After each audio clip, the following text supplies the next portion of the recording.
There's a country that controls the only waterway connecting the Black Sea to the Mediterranean, a country with the second largest standing army in NATO, brokers peace deals between warring nations and tells both Washington and Moscow no and gets away with it. That country is Turkey. And right now, in an era of great power competition, crumbling alliances, and Turkey isn't just an important ally, it might be the most important ally on the planet. And here's how that happened. Before we talk about politics and military strategy, we need to talk about geography, because Turkey's location is quite literally unrepeatable. Turkey sits at the crossroads of three continents. To its north lies the Black Sea, where Russia's entire southern naval fleet is based. To its south, Syria, Iraq, and the broader Middle East. To its west, the gateway to Europe, and cutting right through the middle of the country's largest city, Istanbul, is the Bosphorus Strait, a narrow 30-kilometer channel that is one of the most strategically vital waterways on Earth. Suggests that the threat exists. It can close that strait entirely. When Russia invaded Ukraine in February 2022, Turkey invoked the Montreal Convention and closed the strait to warships. Effectively, Russia's Black Sea fleet was locked in. It couldn't be reinforced, it couldn't retreat, and when Ukrainian missiles later sank the flagships of that fleet, there was nothing Russia could do to replace it. That single act of Turkish foreign policy reshaped the naval balance of an entire war. No other country on earth has that power. That's why Turkey matters. Turkey joined NATO in 1952.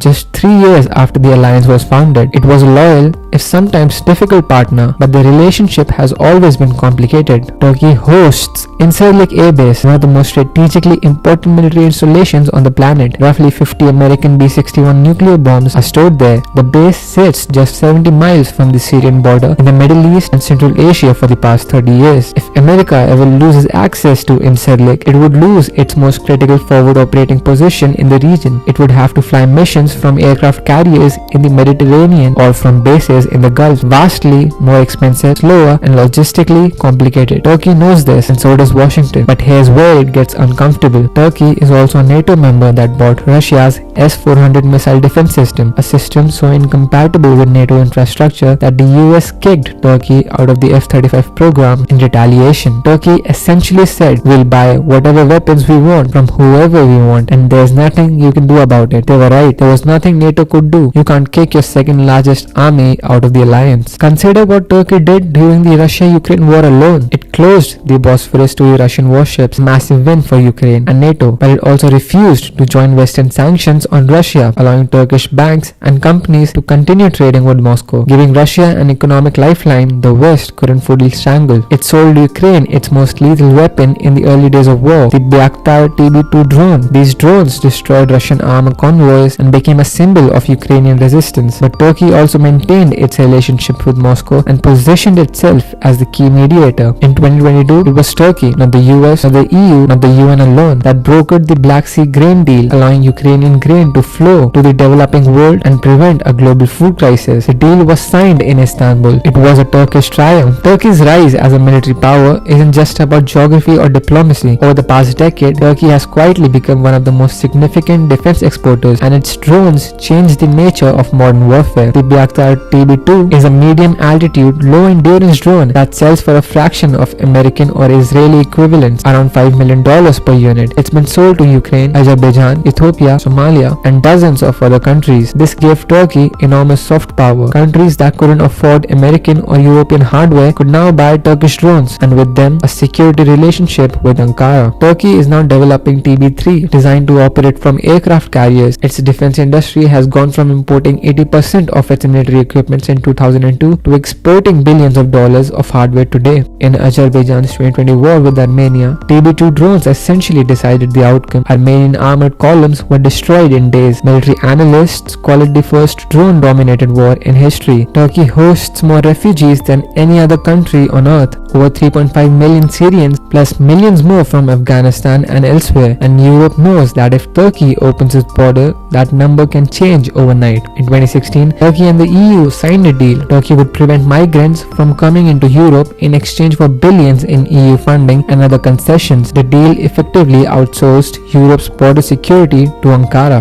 It's a form of coercion that no formal ally should be able to use against its partners, and yet Turkey uses it openly because Europe has no answer. In an increasingly multipolar world, where the US is no longer the uncontested superpower, where China is rising, where Russia is aggressive, where the Middle East is in permanent flux. A country that can talk to everyone is worth more than a country that is perfectly loyal to one side. Turkey's model?